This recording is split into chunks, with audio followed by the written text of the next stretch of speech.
1000 ஏக்கர்ல மாட்டு பண்ணை, மாடு வளர்ப்பேன், மாட்டுல இருந்து பால் வச்சிருது.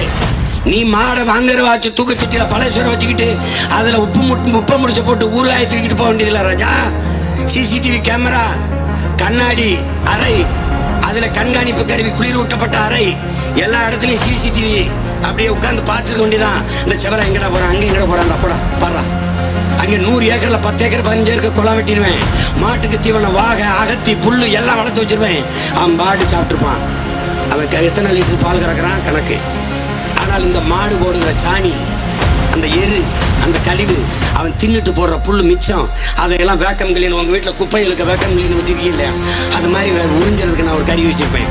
சக்குன்னு சாணியை உருவி ட்ரக்கில் ஏற்ற வேண்டியதான். டிராக்டர்ல ஓட்டிக்கொண்டு அங்க 100 ஏக்கர்ல குப்பை கிடங்கு வச்சிருப்பேன். அங்கே ஒண்டி கொட்டணும், அங்கே ஒண்டி கொட்டணும். அந்த குப்பை கிடங்கு மக்கிய இலைதலை கழிவு, அந்த ஆடு மாட்டு கழிவு, ஆட்டு புழுக்க, மாட்டு சாணி, இதை மக்க வச்சு அதிலிருந்து நீ கேஸ் சிலிண்டர் விலை ஏறிடுச்சு. என் ஆட்சியில் ஏறாது. ஏன்? நானே உற்பத்தி செய்வேன்.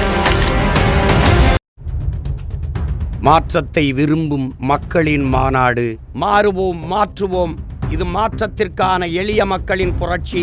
திரள்வோம், திருச்சியில் திரள்வோம், தீந்தமிழ் இனத்தீரே.